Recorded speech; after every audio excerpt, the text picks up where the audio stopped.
We are here from the defense of Mr. Sullivan for his research strategy developing genetic conclusion framework and innovation model for optimal solution. His external examiner is Dr. David Evans from Stanford University and internal examiner is Dr. Farhan Singh. Now I request Mr. Sullivan to start his presentation. Okay. Thank you, sir. First of all, thank you all to take time from your busy schedule to attend this defense, and I welcome external examiner to Abbasian University. अच्छा, जो मेरा topic था वो ये था कि हम genetic algorithm हमने डेवलप किया, साथ में हमने एक म्यूटेशन ऑपरेटर भी नया डिवाइस किया गया। इसी थीसिस के बेसिस पे हमने एक पब्लिकेशन भी की हुई है जो HEC की कैटेगरी वाई जर्नल है, जिसका नाम है Indonesian journal of electrical engineering and computer science. इसका DOI वो भी मैंने शेयर किया हुआ है, और ये जनाब आपके फरवरी 2022 एडिशन में ऑनलाइन अवेलेबल है। जो एजेंडा हमारा है वो ये है, हम ब्रीफली या इन डिटेल इन सबको वन बाय वन देखेंगे। अच्छा, GA का आइडिया जो है सबसे पहले जॉन हेनरी ने 1970s में इंट्रोड्यूस किया। ये जनाब हेनरी साहब बड़े इंस्पायर्ड थे नेचर से। उन्होंने ये कहा कि नेचर ने काफ़ी इश्यूज डिज़ाइनिंग और मुख्तलिफ प्रॉब्लम जो है बड़े अच्छी तरीके से रिजॉल्व किए, क्यों ना हम नेचुरली कुछ चीज़ें रेप्लिकेट करें कंप्यूटर साइंस में, ताकि हम मुश्किल प्रॉब्लम्स को सॉल्व कर सकें। तो उन्होंने क्या किया, उन्होंने एक फ्रेमवर्क प्रपोज किया जिसमें उन्होंने कहा कि हमारे पास क्रोमोसोम्स होंगे, वर्चुअल क्रोमोसोम होंगे, ठीक है, और हम उस पर माइक्रो एवोल्यूशन के फोर्सेस अप्लाई करेंगे, फिर देखते हैं कि क्या इफ़ेक्ट आता है हमारे प्रॉब्लम्स पे। जो GA में है, GA में मुख्तलिफ ऑपरेटर्स यूज़ होते हैं जो मिमिक करते हैं काफ़ी नेचुरल प्रोसेसेस को। आगे हम देखेंगे कौन कौन से नेचुरल प्रोसेस वो मिमिक करता है। अच्छा, ये पॉपुलेशन बेस्ड होता है, और पॉपुलेशन में पैरामीटर्स जितने भी आप पॉपुलेशन में इंडिविजुअल रखना चाहें वो आपके ऊपर डिपेंड करता है, और ये एक ह्यूरिस्टिक मेथड है।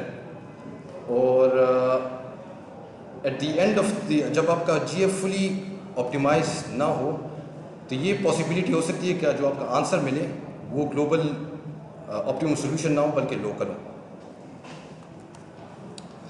एग्जाम्पल मैं बता देता हूँ कि पॉपुलेशन हम किस तरह वो करते हैं। हम बेसिकली अरेज बना लेते हैं और उसमें हम डाटा स्टोर कर देते हैं, ठीक है। ये हमारा वर्चुअल, हर एक अरे जो है वो वर्चुअल DNA हम उसको कह देते हैं। यहाँ से पोर्टेबल अच्छा, सही, ठीक है। ये हमारा जीन की कोई भी अरे में जो भी पर्टिकुलर वैल्यू उसको हम जीन कह देते हैं। ये पूरा हमारा DNA हो जाएगा। कुछ लोग उसको क्रोमोसोम भी कहते हैं, कुछ लोग उनको इंडिविजुअल भी कर देते हैं, और ये पूरा सेट जिसमें मुख्तलिफ अरेज हैं ये हमारा पॉपुलेशन कहलाता है। वो कौन से ऑपरेटर्स हॉलैंड साहब ने रेप्लिकेट किए हैं नेचर के, एक है सिलेक्शन ऑपरेटर। सिलेक्शन ऑपरेटर क्या करता है, आपके पॉपुलेशन में से बेस्ट इंडिविजुअल पिक करता है। क्रॉस ओवर एग्जैक्टली रिप्रोडक्शन करता है, जिस तरह नेचर में रिप्रोडक्शन होती है उसी को मिमिक करता है। ये क्या करता है, बेस्ट इंडिविजुअल्स को उठाता है, उनके जीन्स को मिक्स कर देता है इन होप्स कि जो ऑफस्प्रिंग होगा वो अच्छा होगा पेरेंट्स से। फिर हमारे पास म्यूटेशन ऑपरेटर है। जिस तरह नेचर में म्यूटेशन होती है, आपने वो देखा होगा कि हर कुछ महीनों बाद कोरोना वायरस की एक न्यू म्यूटेंट आ जाता है, वो सारी म्यूटेशंस की वजह से हो रहा है। इसी तरह हमने एक ऑपरेटर इंट्रोड्यूस किया हुआ है जो म्यूटेशन को मिमिक करेगा। हॉलैंड साहब ने जो फ्लो चार्ट प्रपोज किया है वो कुछ इस तरह। आप इनिशियली एक रैंडम पॉपुलेशन बना लेते हैं। रैंडम का मतलब ये कि उनकी जीन्स जो है वो रैंडमली आप उसमें वैल्यूज़ डाल देते हैं। फिर आप क्या करते हैं, फिर आप उसकी इवैल्यूएशन करते हैं कि आपके पास कोई ऐसा इंडिविजुअल है जो हमारा एग्जिट क्राइटेरिया मीट करता है कि नहीं करता। अगर नहीं मीट करता, आप पॉपुलेशन में से बेस्ट पेरेंट्स पिक करते हैं, उनका क्रॉस ओवर रिप्रोडक्शन करवाते हैं, जो ऑफस्प्रिंग आता है उसकी जीन्स में हम म्यूटेशन कराते हैं। फिर हम चेक करते हैं कि हमें हमारा कोई एग्जिट क्राइटेरिया मीट होता है कि नहीं होता। और ये साइकिल या ये लूप चलता है जब तक आपने एग्जिट क्राइटेरिया मीट हो जाए। इस लूप को जीए की टर्म्स में जनरेशन कहते हैं, ठीक है, या आइटरेशन भी लोग कुछ कह लेते हैं, लेकिन मोस्टली जनरेशन का नाम यूज़ होता है। अच्छा, प्रॉब्लम क्या है? प्रॉब्लम ये है, जीए अभी भी एक रिसर्च बेस्ड टेक्निक है। इसके अंदर बड़े नॉब्स हैं, बटन्स हैं जो आपने बड़े फाइन ट्यून करने होते हैं ताकि आपको कोई डिसेंट सोल्यूशन मिल सके। चूँकि एक ये ह्यूरिस्टिक मेथड है, अगर आप ये कॉम्प्लेक्स प्रॉब्लम्स में अप्लाई करेंगे तो आपको अंदाज़ा नहीं होगा कि आपकी टेक्निक्स कितनी एफिशिएंट है। तीसरा जो म्यूटेशन ऑपरेटर एग्जिस्ट करते हैं वो उनकी कैपेसिटी बड़ी कम है कि वो डाइवर्सिटी को इनकॉर्पोरेट करें।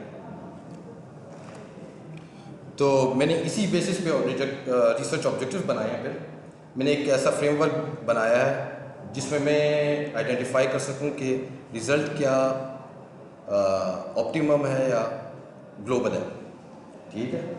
क्योंकि मुझे पता लगता है कि मैं आंसर मुझे सही मिला है या नहीं मिला, मैं अपने नए ऑपरेटर्स या पैरामीटर्स की टेस्टिंग कर सकता हूँ उस फ्रेमवर्क में। आपने C++ में इसको वो किया हुआ इम्प्लीमेंट किया? हाँ, C++ में इसको इम्प्लीमेंट किया हुआ। एक दो वो हैं लाइब्रेरीज इसकी पाइथन की हैं, लेकिन C++ में मुझे कोई अच्छा लाइब्रेरी नहीं मिली, तो मैंने ग्राउंड अप खुद ही एक बनाया हुआ है, ठीक है। मैंने ये C++ वाला इशू वो हो गया।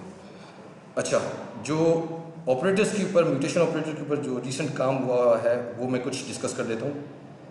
ये 2019 में कुछ 2-3 रिसर्चर्स थे, उन लोगों ने एक म्यूटेशन ऑपरेटर प्रपोज किया। उन लोगों ने उसका नाम M म्यूटेशन रखा हुआ है। अब ये करता क्या है कि आपके पास पूरी, मैं आगे एक्सप्लेन भी कर दूँगा, पूरी DNA होती है लेकिन आप छोटे से सेगमेंट्स पे काम कर रहे होते हैं। तो आप लिमिटेड जीन्स के ऊपर म्यूटेशन करते हैं, जिसकी वजह से आप इतनी अच्छी तरीके से डाइवर्सिटी नहीं इनकॉर्पोरेट कर सकते। इसी तरह 2019 में TSP के लिए एक बंदे ने एक और म्यूटेशन ऑपरेटर प्रपोज किया था। वो भी एक पर्टिकुलर सब सेक्शन के ऊपर काम करता था, पूरे क्रोमोसोम के ऊपर काम नहीं करता था, तो इसकी भी यही लिमिटेशन थी। फिर एक ये रिव्यू पेपर है जिसमें मुख्तलिफ रिसर्च समराइज़ किए हुए हैं, और एक ये पेपर है जिसमें सिर्फ और सिर्फ 2 जीन्स वो म्यूटेट करता है, जो आखिर में है और जो शुरू में है। वो अभी मैं आपको बता दूँगा कहाँ पे। ये भी सिर्फ 2 जीन्स अफेक्ट करता है। अगर आपका जीन या प्रॉब्लम की वजह से जीन छोटा है तब सही है, लेकिन अगर थोड़ा सा भी लंबा हो जाए तो डाइवर्सिटी इतनी अच्छी तरीके से ये इनकॉर्पोरेट नहीं कर पाएगा। जो एग्जिस्टिंग टाइप्स अवेलेबल हैं मोस्टली लोग इन्हीं को मॉडिफाई करते हैं, ठीक है। ये सारे जो मैंने आपको बताए हैं, जो रिसर्चर्स ने मॉडिफाई किए हैं, वो इन्हीं बेसिस को, यही बेसिस है इनकी, लेकिन थोड़े बहुत उन लोगों ने मॉडिफिकेशन इन लोगों ने की हुई है।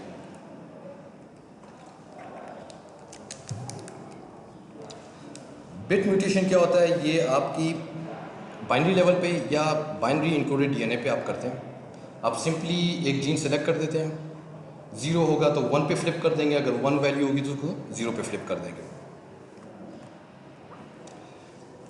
इनवर्स ये होता है कि आपने सब सेक्शन सेलेक्ट किया, ठीक है, और उसकी वैल्यूज़ आपने इन्वर्स कर दी। जिस तरह ये देख रहे हैं आप, ये 5 स्टार्ट में चला गया और इसी तरह इन्वर्स में ये आ गए। जो स्वैप म्यूटेशन में क्या होता है, आप 2 जीन्स पिक करते हैं और उनकी वैल्यू स्वैप कर देते हैं। अभी मैंने आखिर में आप लोगों को एक बताया था, रिसर्च बताया था, वो क्या करता है, वो इस वैल्यू को और इस वैल्यू को स्वैप कर देता है। शफल क्या करता है, शफल भी एक सब सेक्शन सेलेक्ट करता है और जीन्स की वैल्यू रैंडमली शफल कर देता है। जो M म्यूटेशन क्या कर रहा है, ये भी सिंपली इन्वर्स कर रहा है। 3 पोजीशन से लेके 7 पोजीशन के जीन्स को उठा लेता है और फर्स्ट पार्ट जो है वो इन्वर्स करके आगे लगा देता है, सेकंड पार्ट इन्वर्स करके एट द एंड लगा देता है। ये भी आप देख रहे हैं कि सिर्फ 5 जीन्स को अफेक्ट कर रहा है, पूरे क्रोमोसोम को नहीं कर रहा। अच्छा, जो मैंने मेथड इस्तेमाल किया वो पहले मैंने थोड़ा सा क्लैरिफाई कर दी। मैं C++ में फ्रेमवर्क मैंने बना दिया और ऑलरेडी एग्जिस्टिंग टेस्टिंग करने के लिए कुछ प्रॉब्लम एक है जिसको कहते हैं मैक्स 1 प्रॉब्लम। वो बड़ा सिंपल सा प्रॉब्लम है, वो ये है कि आपके पास एक बाइनरी अरे है, बाइनरी डीएनए, उस at the end of the cycle आपका ऑब्जेक्टिव ये है कि ये सारे 1 हो जाए। तो आपके पास सिर्फ 2 वैल्यूज़ होते हैं खेलने के लिए, 0 और 1। मैंने क्या किया, मैंने थोड़ा सा प्रॉब्लम मुश्किल कर दिया, मैंने एक स्ट्रिंग बनाई है, वो स्ट्रिंग मेरा GA वो करता है, रिक्रिएट करता है। तो स्ट्रिंग के पास आज की इसकी टोटल 59 वैल्यूज़ हैं, तो ये थोड़ा सा कॉम्प्लेक्स हो जाता है क्योंकि आपके पास पॉसिबल वैल्यूज़ जो आ सकती हैं वो ज़्यादा हैं। कुछ चीज़ें मैंने और ऐड की हुई बताने के लिए कि फॉर एग्जांपल मैं ब्रूट फोर्स तरीके से स्ट्रिंग बनाना चाहता हूँ और आपके पास आई लव कंप्यूटर वो है, क्या कहते हैं, स्ट्रिंग है, ठीक है, और विदाउट यूजिंग एनी डिक्शनरी आप इसको ब्रूट फोर्स के तरीके से क्रैक करना चाहें तो उसने इतना टाइम बताया हुआ कि इतना टाइम लगेगा, ठीक है, without using any dictionary use करेंगे तो बहुत ईजी हो जाएगा। अगर रैंडम तरीके से निकालना चाहते हैं तो एक और थ्योरी लोगों ने प्रपोज की हुई है जिस पर काफ़ी डिस्कशन होती है, इसको कहते हैं इन्फिनिट मंकी थ्योरम। तो ऑड्स क्या है कि I love computer randomly monkey अगर कीबोर्ड पे बैठा हुआ टाइप कर रहा है तो वो है 1/59, जो आपके पास 59 ASCII कैरेक्टर्स हैं, वो 16 कैरेक्टर लॉन्ग आपका अरे है। तो ये पॉसिबिलिटी बन सकती है, ये 1 in this चांस है, जिसको मैं अगर प्रॉबिलिटी में चेंज कर लूँ तो ये आप देख सकते हैं कितनी बड़ी। आज की कैरेक्टर किस चीज़ के आज की कैरेक्टर जो सर ए कैपिटल स्मॉल ए अपर केस लोअर और अपर केस तो 26 + 26 ना, तो उसमें मैं सिंबल्स भी ऐड कर रहा हूँ सर, सिंबल्स भी ऐड कर रहा हूँ। हाँ मैंने लिमिट किया हुआ है, वो उसमें डिजिट्स और बाकी को इग्नोर किया, हाँ। वो सिर्फ कैरेक्टर्स और फुल स्टॉप और डॉलर साइन हो गया, इस तरह की चीज़ें मैंने ऐड की हुई है, ठीक है। अगर प्रॉबिलिटी 0 और 1 में हम निकालना चाहें तो ये प्रॉबिलिटी होगी, ठीक है यार। ये आपने 1/59 पावर 1/59 आपने कैसे किया हुआ सिर्फ पावर इसका किधर चला गया सर? यहाँ पे पावर मैंने ये नहीं, मैंने 1/59 को सिंपली डिवाइड किया फिर उसका पावर लिया। मैं ये भी कर सकता हूँ ना सर, या मैं 59 का पावर ले लूँ फिर डिवाइड करूँ 1 से, या मैं इन दोनों को 1/59 को तो फिर पावर 16 ये कर। गलत है ना, आपने तो 1/59 पावर 16 = 1/59, ये इक्वलिटी में नहीं है। हाँ ये है, यहाँ पे मैंने थोड़ी सी गलती की हुई है, बिल्कुल। अल्टरनेटिवली अगर मैं परसेंटेज में निकालना चाहूँ तो ये आ जाएगा। अच्छा, मेरा म्यूटेशन ऑपरेटर क्या करता है, बनिस्बत कोई सब सेक्शन सेलेक्ट करने के मैं क्या करता हूँ, मैं पूरा क्रोमोसोम पास करता हूँ। मेरा पार्सर आता है L पे, अगर प्रॉबिलिटी उसी रेंज में आ गई तो सही है, म्यूटेशन हो जाएगी, अगर नहीं आई तो नेक्स्ट जीन पे चला जाएगा। यहाँ पे चेक करेगा, अगर आ गई तो सही है, अगर नहीं आई तो नेक्स्ट पे चला जाएगा। अगर C पे आ गई, उसने चेंज कर दिया, जो भी रेंज वाली वैल्यूज़ हैं उसमें वो म्यूटेट कर देगा उसको। आप कह रहे हैं कि म्यूटेशन के साथ आप इसकी वैल्यूएशन भी करेंगे, म्यूटेशन तब करेंगे जब उसकी वैल्यूएशन इंप्रूव हो। हाँ वो नहीं होता ये ना कि आपने प्रॉबिलिटी सेट की है 0.01%, ठीक है जी। आप फिर क्रोमोसोम के ऊपर आते हैं, म्यूटेशन की प्रॉबिलिटी, ठीक है, 0.01% कर दिया, ठीक है। फिर आप आते हैं ऑफस्प्रिंग पे, ठीक है। फिर आपके पास एक रैंडम नंबर जनरेटर होता है, उससे आप रैंडम नंबर रिक्वेस्ट कर लेते हैं। अगर वो नंबर इसी प्रॉबिलिटी के अंदर आ गया तो आप म्यूटेशन ओके कर देते हैं सर, ठीक है। अगर नहीं आया तो आप ओके नहीं कर। नहीं रोलेट व्हील पेरेंट सिलेक्शन है, वो डिफरेंट थिंग। ये मैं प्रॉबिलिटी सेट कर दी 0.07, उसके बाद आपने जो है तो नंबर घुमाया रैंडमली, अगर नंबर उसके साथ मैचिंग कर रहा तो आप चेंज कर देंगे, सही है। वो आप बात आपकी सही, रूलेट व्हील में भी यही करते हैं लोग, प्रॉबिलिटी में भी यही करते हैं आप, ठीक है। मेरे पास क्या होता है, मेरा म्यूटेशन ऑपरेटर की फ्लो चार्ट कुछ इस तरह है कि वैसे किसी तरह से हाँ इसी तरह होता है सर, पूछो डिफरेंट है। सर डिफरेंट मैंने ये किया कि मैं किसी सब सेक्शन को सेलेक्ट नहीं करता जीन के, मैं सारे जीन के ऊपर हर एक जीन को वो करता हूँ कि अगर इसको म्यूटेट करूँ कि ना करूँ, आंसर आता है नहीं तो मैं नेक्स्ट जीन पे चले जाता हूँ। इस तरह भी करते हैं और नहीं सर सब सेक्शन पे करते हैं सर। वैसे भी करते हैं, अभी रोका नहीं है। अच्छा, क्योंकि सर मुझे कभी भी इस तरह नज़र नहीं है, लोगों ने इसी तरह किया कि सब सेक्शन उठाते हैं और उसको वो म्यूटेट कर देते हैं। आमतौर पर ये होता है रैंडमली एक वो पहले प्रॉपर्टी को देखते हैं फिर उसके बाद रैंडमली एक उठा लेते हैं। हाँ मैं ये नहीं कर रहा, मैं हर जीन की प्रोबेबिलिटी निकाल रहा हूँ। वो तो आप उसको जितने जीन का साइज है उसके साथ मल्टीप्लाई करती है प्रोबेबिलिटी बढ़ा सकते हैं। हम म्यूटेशन में प्रोबेबिलिटी से कम रखते हैं ताकि वो उसमें वो ना आ जाए, पागल ना हो। हाँ ये बात आपकी सही है कि ओवरऑल जीन में एक म्यूटेशन होने की प्रोबेबिलिटी बहुत ज़्यादा बढ़ जाएगी फिर इसकी वजह से, जिसकी वजह से इनकॉर्पोरेशन हाँ ओवरऑल ज़्यादा हो जाती है इसकी वजह, जो कि मेरा एम था।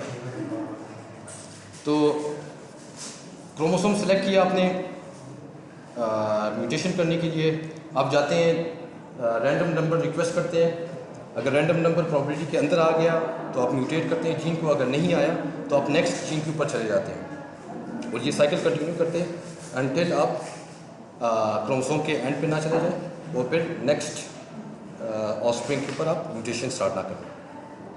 सही है सर? ये आपका यहाँ पर आप देखें ना कि म्यूटेट जीन जो सेकंड जो डायमंड है ना, जी जी इसमें आपका यस पर आते हैं म्यूटेट जीन, ठीक है।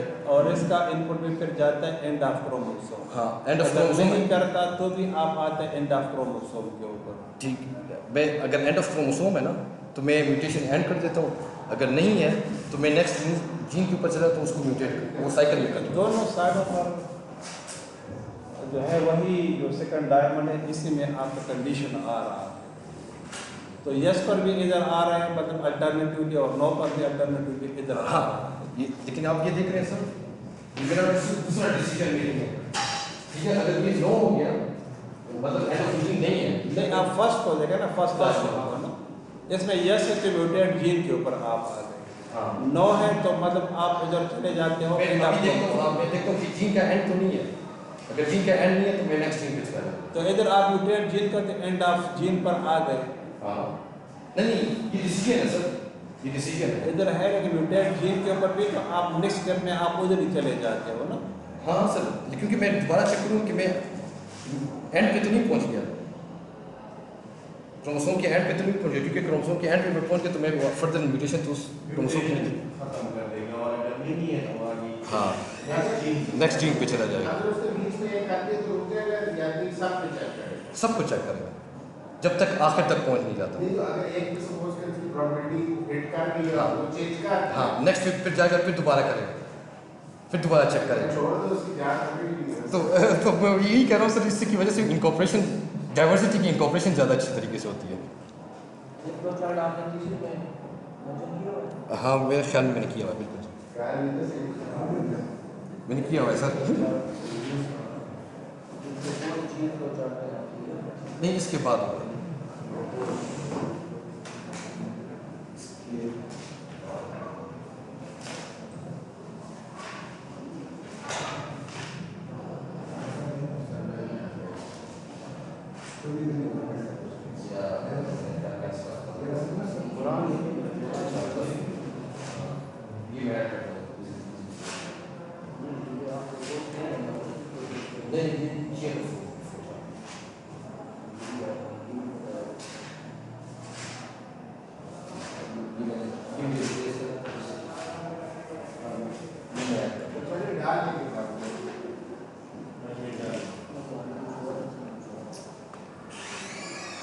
अच्छा जो क्रॉस ओवर मैं यूज़ कर रहा हूँ वो सिंगल पॉइंट है, आधे जीन्स पेरेंट से आ सकते हैं, आधे जीन्स एक पेरेंट से आ सकते हैं, आधे जीन्स दूसरे पेरेंट से आ सकते हैं। फिटनेस फंक्शन जो है वो लीनियर है, जितने करेक्टर्स मैच करेंगे उतना ज़्यादा उसका स्कोर होगा। फॉर एग्जांपल हम स्ट्रिंग क्रिएट कर रहे हैं कार, और आपके पास पॉपुलेशन में है जिनकी वैल्यूज़ हैं कैट, कप और ऑफ। कार की 2 करेक्टर्स सही जगह पे हैं तो उसकी स्कोर आएगा 2, कप का 1 करेक्टर सही जगह पे तो उसका स्कोर आएगा 1, ऑफ का कोई करेक्टर सही जगह पे नहीं है तो उसका स्कोर आएगा 0। फिटनेस फंक्शन की मैथमेटिकल रिप्रेजेंटेशन ये है, जितनी ज़्यादा क्या कहते हैं जीन की वैल्यू सही होंगी उतना ज़्यादा एफेक्ट ज़्यादा हाई होगा और फिर मैक्सिमम स्कोर 1 आएगा। अच्छा, पैरामीटर्स मैंने क्या सेट किए? जी सर।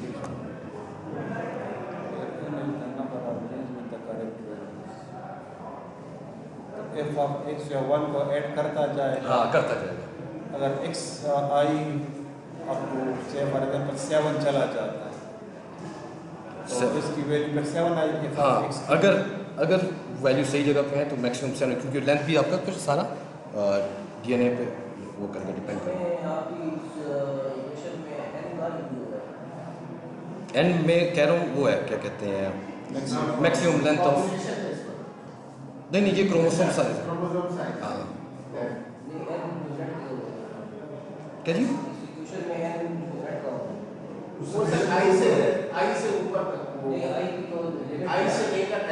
आई से लेकर एन तक। एन क्या है?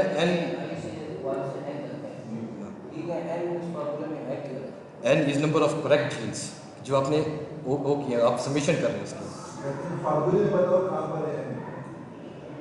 मैंने फंक्शन बनाया है सर, वो एफ एक्स ऊपर जिस एन पे ये वैल्यू अप्लाई होगी इस फार्मूला में वो एन कहाँ पर है? वो है समेशन के ऊपर है। हाँ सर वो है ना। अच्छा अच्छा ये ऊपर ये असल में पूरी इक्वेशन ऊपर चली जाएगी। वो उसमें ऊपर नहीं आ रहा था पावर में, पावर पॉइंट में। इनका आपके पास बहुत ही खास था वो उसको ऊपर रख देते। अच्छा, मैंने एक्सपेरिमेंट जनाब रन किया है 103 टाइम्स, ना कि 100, 103 times just to be sure. और जनरेशन मैंने मैक्सिमम काउंट रखी है 300, पॉपुलेशन साइज मैंने 200 रखी है, म्यूटेशन प्रोबेबिलिटी मैंने 0.01 रखी है। कुछ जगहों पे क्रॉसओवर की भी प्रोबेबिलिटी रखती है, लेकिन मैंने जो ओरिजिनल फार्मूला है कि क्रॉसओवर खामा खा होगा मैंने वही यूज़ किया हुआ है। क्रॉसओवर पॉइंट मैंने क्रॉसओवर टाइप मैंने डिस्कस कर दिया, वो सिंगल पॉइंट है। पेरेंट सिलेक्शन जिस तरह आपने कहा है रैंक्ड रूलेट व्हील है। स्ट्रिंग जो मैं रिक्रिएट कर रहा हूँ वो है कंप्यूटर्स।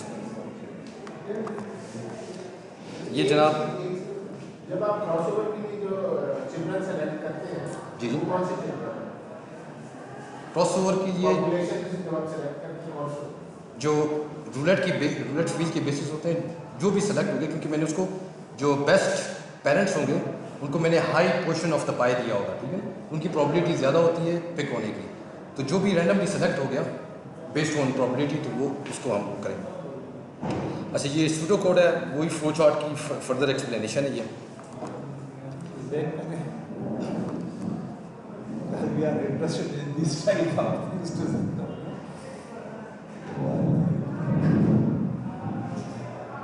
आप पॉपुलेशन साइज सेट करते हैं, मैक्सिमम आइटरेशन सेट कर लेते हैं और मैक्सिमम फिटनेस साइज अगर आपने सेट करनी है वो सेट कर लेते हैं, ठीक है। फिर आपके पास एक फंक्शन होता है जो रैंडम पॉपुलेशन क्रिएट कर लेता है। फिर आप ये सारे साइकिल चलाते हैं अनटिल या आपको मैक्सिमम आइटरेशन मिल जाए या मैक्सिमम फिटनेस आपकी वो हो जाए, रीच हो जाए, जो भी आपने सेट की हुई है। तो उसमें पॉपुलेशन साइज की लिमिट क्या थी? सर वो आपके ऊपर डिपेंड किया, मैंने जो किया वो 200 किया।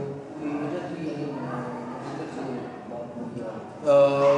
कोई पर्टिकुलर वजह नहीं थी, बस ये था कि मेरे सिस्टम को ज़्यादा स्लो नहीं कर रहा था। अगर मैं बहुत ज़्यादा हाई कर लेता तो वो सिस्टम को थोड़ा सा स्लो करता, तो मैंने थोड़ा सा लो रेंज में रखा हुआ है। लिमिटेशन चेक की थी आपने? क्या जी? लिमिटेशन चेक की थी कि अगर आप 200 से डेविएट करें? हाँ, मतलब वो मैंने ट्राई की हुई है, मतलब मैंने खुद ही, क्योंकि फ्रेमवर्क खुद ही बनाया था ना। मैं अगर 500 वो रखता तो वो, क्योंकि आप हर पॉपुलेशन में सारी ऑपरेशंस कर रहे होते हैं ना, तो आपका सिस्टम बड़ा स्लो हो जाता है। जैसे आपने एंड ऑपरेटर, जब ये दोनों रिक्वायरमेंट्स मीट करेंगी तो तब ये आपको ऑप्टिमल रिजल्ट देगा। हाँ, मतलब अगर आपने सारे नॉब्स वगैरह सही बनाए हुए हैं, हाँ बिल्कुल।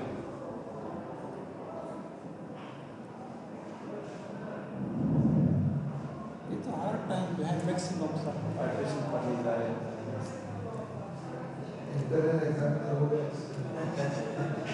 नहीं, हम अंडरस्टैंड कर रहे हैं सर। इसके अंदर देखते हैं अंडरस्टैंड कर रहे हैं। कन्वर्ज करते हैं तब तो सर हम कहते हैं उसमें इम्प्रूवमेंट आ रही है, तब कहते हैं बस हाँ। मैक्सिमम मैसेज जो साइंटिस्ट पे डिपेंड करता है रख लिया। मतलब ये भी होता था ना कि मैं इसको 1000 कर दूंगा ना, लेकिन कुछ नया नहीं आ रहा होगा उसके अंदर, बस उसी तरफ एक उसमें फंसा होगा, ठीक है ना। ज्यादातर लोकल ऑप्टिमम फंस जाता है, फिर वो रोक नहीं जाता, उसको फिर दोबारा रन करता है। ये इतना ज्यादा रोबस्ट नहीं होता है, इसको बार बार करना पड़ता है, इसलिए इंजीनियर चाहिए। जी सर, जी सर, आप जेनेटिक जी सर। अच्छा, जो मैंने इवैल्यूएशन मैट्रिक्स क्या रखे हुए हैं वो है फेलियर रेट में चेक कर रहा हूँ, आइटरेशन या generation count as a unit है मेरा, ठीक है। एवरेज आइटरेशन देखेंगे हम और मीडियन देखेंगे। मैं मीडियन की फेवर में इसलिए ज़्यादा हूँ क्योंकि वो आपको ट्रू सेंट्रल पॉइंट डाटा बता देता है। जो एवरेज होता है वो आपको वो फॉर एग्जांपल आउटलाइन डाटा होगा आपका, उसकी वजह से आपकी एवरेज स्क्यू हो सकती है। अच्छा, मैंने जो म्यूटेशन ऑपरेटर्स हमने देखे थे उनके साथ कंपैरिजन किया हुआ है। एम म्यूटेशन आपका जनाब 49 टाइम्स फेल हुआ है 300 जनरेशन का, ठीक है। इनवर्स म्यूटेशन आपका 47 टाइम फेल हुआ है। मैंने जो प्रपोज किया है ये 0 टाइम फेल हुआ है। बहुत बड़ी बात कर रहे हो सर, मैं रन कर सकता हूँ, कोई वो नहीं है सर, सोर्स कोड भी मैं आपके साथ शेयर कर सकता हूँ, कोई मसला नहीं है। असल में आपकी जो जिस प्रॉब्लम में आपने किया है उस पर हो सकता है इसके रिजल्ट बहुत अच्छा हो सकता है, किसी और हाँ, ये बिल्कुल बिल्कुल ये बात सही है सर आप। चेंज कर सेंटेंस चेंज करते हैं ये सेंटेंस में कोई और चीज हो जाए एंड डेटा डिजाइन में कोई और चीज हो जाए, हो सकता है उसमें आपका फिर हाँ बिल्कुल हो सकता है, 100 और बाकियों का 10। हाँ बिल्कुल ये हो सकता है, ये तो बिल्कुल। असल में आपने बनाया और उसी के लिए बनाया तो बहुत ज्यादा ट्यून है, तो उधर शायद अच्छी परफॉर्मेंस देगा। ठीक है। न्यू म्यूटेशन 40, जब मैंने कोई म्यूटेशन ऑपरेटर नहीं लगाया, ये भी 46 टाइम फेल हुआ है। शफल भी 46 टाइम फेल हुआ है। स्वैप 23 टाइम फेल हुआ है। अगर मैं देखूं बेस्ट रिजल्ट्स मुझे कब आए, एम म्यूटेशन ने 10 जनरेशन पे मुझे तो आपके पास आ ही गया है, अब मैं बोलूं तो नहीं आगे आगे एक जगह है जहाँ पे मैं मार खा रहा हूँ सर, आगे एक जगह है मैं मार खा रहा हूँ उसमें सर। लेकिन ये जो है मतलब प्रैक्टिकली पॉसिबल नहीं है कि आपके पास फेलियर बिल्कुल जीरो और वो भी आपकी प्रोबेबिलिटी के केस में। तो सर असल में फेलियर जीरो आने की वजह है इतनी ज़्यादा म्यूटेशन रखी कि उसकी वजह से फेलियर नहीं आ, पर ये अगर और भी प्रॉब्लम होती ना वहाँ इसका पक्का फेल सर असल में इसने प्रॉब्लम ऐसे सिलेक्ट की वहाँ अब सर ये मैंने प्रॉब्लम किस लिए सिलेक्ट की है सर, ये फर्दर में स्केड्यूलिंग में एयरक्राफ्ट की स्केड्यूलिंग जो मैं PIA में काम करता हूँ, तो एयरक्राफ्ट की स्केड्यूलिंग हमारा बड़ा मसले की चीज़ होती है कि एक फ़्लाइट भी डिले हो जाए ना तो साइकिल में आपका सारा डिलेज आनी स्टार्ट हो जाती हैं, ठीक है। तो मेरा प्लान ये है कि मैं फर्दर पे अपने डिपार्टमेंट में इसको थोड़ी इस तरीके से इम्प्लीमेंट करूँ क्योंकि हमारे पास रिसोर्सेज का पूल ज़्यादा होता है। इस तरह के रिजल्ट्स के जिसमें आपको जीरो रेट ऑफ फेलियर आता है ना, तो ये एक्सेप्टेबल नहीं होता। अच्छा, क्योंकि आपने शायद बिल्कुल फिक्सेशन की है और उसी एक ही स्ट्रिंग के ऊपर आपने इसको ट्राई। सर मैं आपको सोर्स कोड देता हूँ sir, you are more than welcome to test it sir. अच्छा सर, मैं आपको जगह बता रहा हूँ जहाँ पे मैं मार खा रहा हूँ ना सर। नहीं, ये टोटल 300 कोई भी अंडरस्टैंड है हाँ, 300 बात ही कर रहे हैं कि मतलब रिसर्च में रिजल्ट जो आया होता ये ना कि आप साइकिल लगाते हैं, मैंने वो सेलेक्ट किया जो परफेक्ट बेस्ट आंसर्स जो आए हैं। 300 में से कितने आपने वो किए थे सेलेक्ट? 300 में से मैंने वो सेलेक्ट किया जो हर जो ऑपरेटर का जो बेस्ट वो नहीं था रनिंग, वो मैंने सेलेक्ट किया 300 में से, हर किसी की 300 कोई ऐसा रिजल्ट दिखा जिसमें फेलियर रेट 0 से ज़्यादा हुआ? मेरे वाले में नहीं हुआ, तो मैंने तो वही वो किया, 300 में से एक भी क्या नाम? नहीं आया। मैं आप बता रहा हूँ सर, एक जगह पे मैं मार खा रहा हूँ, वो बता रहा हूँ आपको। अच्छा, वर्स्ट केस आप देखें वो मेरा 200 है, ठीक है। उसने बहुत ज़्यादा टाइम लिया है एक जगह पे कि 200 आइटरेशन उसने किए आंसर निकालने में, ठीक है। इसके बरक्स 300 सबसे ज़्यादा वर्स्ट है, ये स्वैप का है। अगर आप एवरेज देखते हैं, एवरेज भी मेरा जो प्रपोज्ड ऑपरेटर है ये भी कोई इतना अच्छा नहीं है, ठीक है। लेकिन क्योंकि मैंने कहा कि मैं मीडियन पे ज़्यादा जोर दे रहा हूँ, तो मीडियन मेरे ऑपरेटर का कंपेयर टू अदर्स अच्छा है।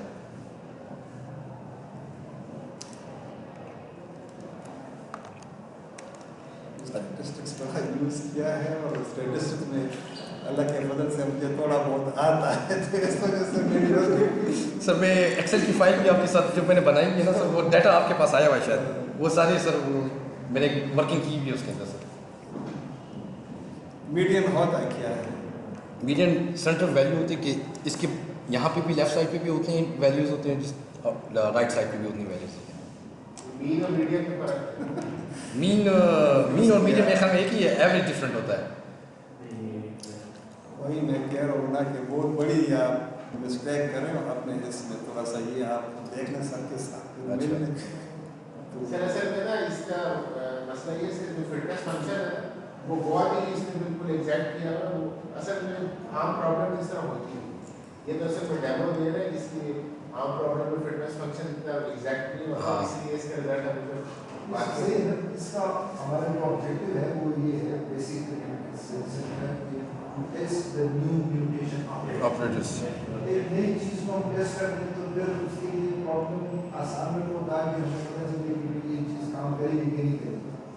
अगर करती है तो आप कॉम्प्लेक्स प्रॉब्लम्स में इसको कॉम्प्लेक्स प्रॉब्लम में आगे लेकर अगर आप किसी को एनहांस करना शुरू करते हैं बड़ी प्रॉब्लम डाइवर्स प्रॉब्लम तो फिर इजी बन जाएगी। एमएस में हमने इसको 2 सेमेस्टर में सबको वजह क्या पता था कि एवरेज डिस्कशन पार्ट है लर्निंग पॉइंट ऑफ व्यू कि हम अगर एवरेज निकालते हैं तो उसको हम नॉर्मल के ऊपर भी करते हैं, उसके साथ चेंज भी करते हैं, तो कि मतलब वो देखें कि मतलब सही है, हम उसी को कंसिडर कर रहे हैं, लेकिन दूसरों के ऊपर भी देखते ज़रूर है कि दूसरों को देखें तो वो जीरो आ रहा है। ठीक है हम आपके सामने रख दीजिए ये जो और मेथड है उसमें भी आप सेम ग्राफ्स के साथ हैं। हाँ सब कुछ सेम हाँ सब फिक्स वो सब कुछ है यही सेंटेंस जनरेट करने की यही सेंटेंस। ठीक है फिटनेस फंक्शन ये मैंने जो बेस्ट मैंने पिक किए हुए थे यहाँ से।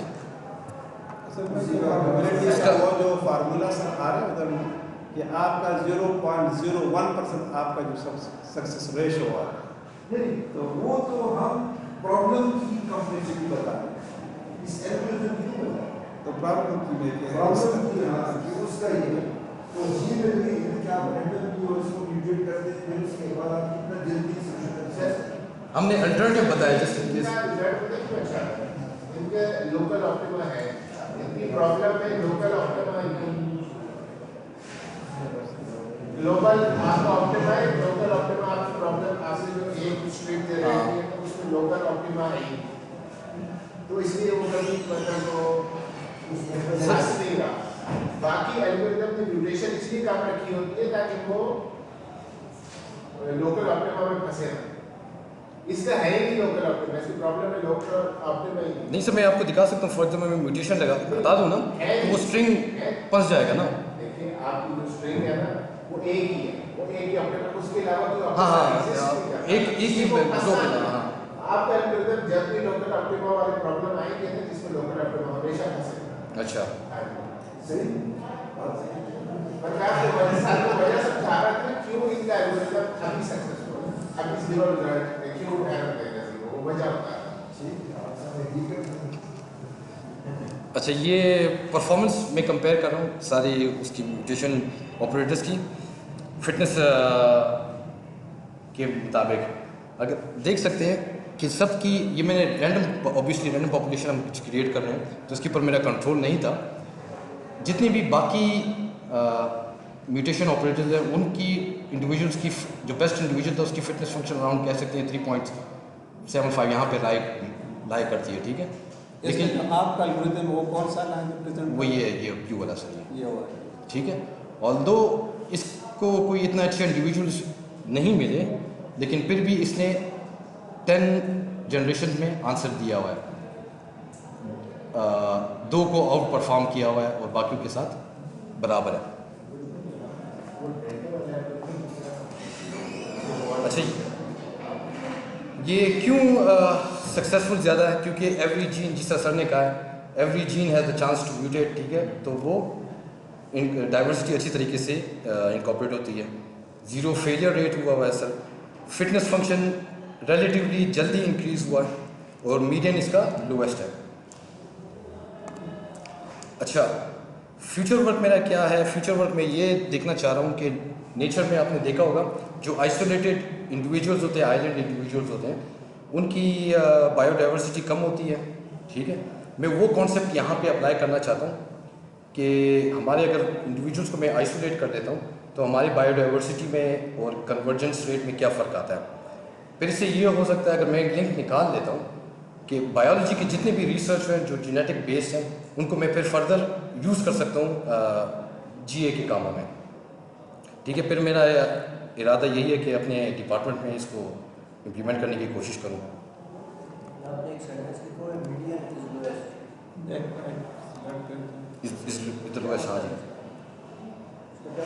मीडियन इज लोएस्ट, ये लास्ट दो सेंटेंस है। हाँ, ये मीडियन जो है लोएस्ट ऑफ द ऑल, मतलब बाकी के साथ जो कंपेयर किया ना उसका लोएस्ट है। नहीं मतलब ये है मीडियन एक सेंट्रल पॉइंट होता है, एवरेज होता है ना आपका, एवरेज से आपकी वैल्यूज फ्यूज हो सकती हैं, इसलिए मैं एवरेज मैंने ज़्यादा फोकस नहीं रखा हुआ। मीडियन में होता है कि ये आपका सेंट्रल पॉइंट है, जितना भी डाटा आपका लाई करता है ना उसका सेंट्रल पॉइंट ये है। Point that is nearest to the mean. Deviation कितनी है? क्या मैं गलत कह रहा हूँ? मुझे फिर समझ आ डिस्क्रिमिनेशन आप गलत कर। अच्छा, सही सर। बाकी ये काम किया उन्होंने, तो रेफरेंसेस मतलब इम्प्लीमेंटेशन पे काम किया।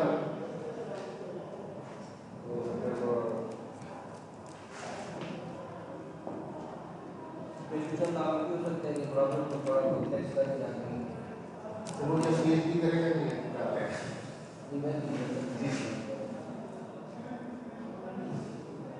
सर, मेरा उससे थोड़ा इख्तिलाफ है क्योंकि मेरे ख्याल में जो इसमें काम किया वो ऑलरेडी हुआ है, पर चूंकि मतलब मकसद ये होता है काम कराना हो, सीखना हो, वो किया है। Sir, any questions?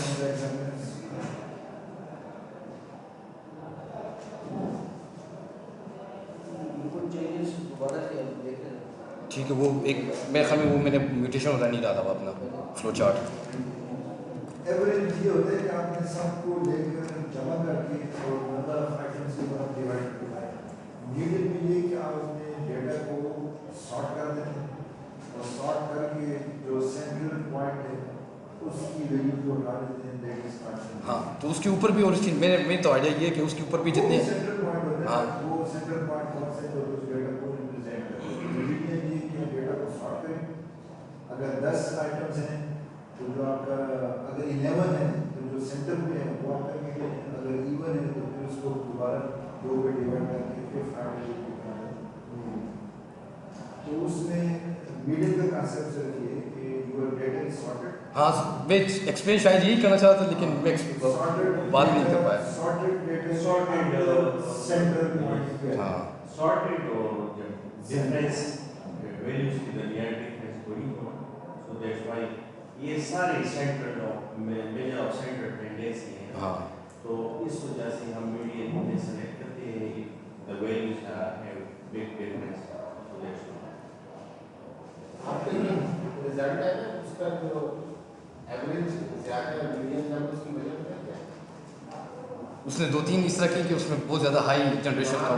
कुछ है जो फंस जाती है, हाँ ठीक है, उसमें जो वैल्यू 200 पे चली हाँ, बिल्कुल बिल्कुल। इसीलिए आप एवरेज ऊपर खींच के चलेंगे और ज्यादा पॉइंट्स आपके नीचे। हाँ, टेक्निकली स्पीकिंग जो है ये जो जेनेटिक एल्गोरिथम है, तो मेरे तो अकेले के साथ ये डायरेक्ट यूनिट और म्यूटेशन है और ये थिंग है, ये जो आपका है डार्विन थ्योरी। तो मेरे सामने जब भी कंप्यूटर साइंस में ये सब्जेक्ट आया तो मैंने उसको इग्नोर किया। टाइम ज़ाया करने की जरूरत नहीं कि मेरे अकेले से कंट्राडिक्ट करते हैं, तो there is no need of GS. तो जो स्टडी है हमारी ये जो है that is just hit and try random. तो आप म्यूटेशन करें वो रैंडमली आप कर रहे हैं, आप इसको क्रॉस ओवर कर रहे हैं वो रैंडमली कर रहे हैं। तो जितने भी तीनों ऑपरेटर्स हैं they are doing applying the random techniques तो रैंडम टेक्निक से मैं कर रही हूँ कि तुका रंग ये रिजल्ट आ गया तो मैं ध्यान में ये काम करता है। This is the whole understanding of regenerative education. मुझे पसंद है। आप लेकर आए मैंने ये मैंने देखी है सारी चीजें मैंने की कर देखा किया और ये है कि ये मोस्ट लेकिन अच्छा सर मैं अगर आप चाहते हैं आप ईमेल एड्रेस मुझे दे दें, मैं आपकी सारी फाइल्स भी शेयर कर सकता हूँ जो मैंने रिसर्च की। ठीक है सर। डॉक्टर साहब अगर कोई सवाल रिकॉर्डिंग नहीं बस सही रिकॉर्डिंग नहीं रिकॉर्डिंग होगी जो हो रही है। बस उसको आप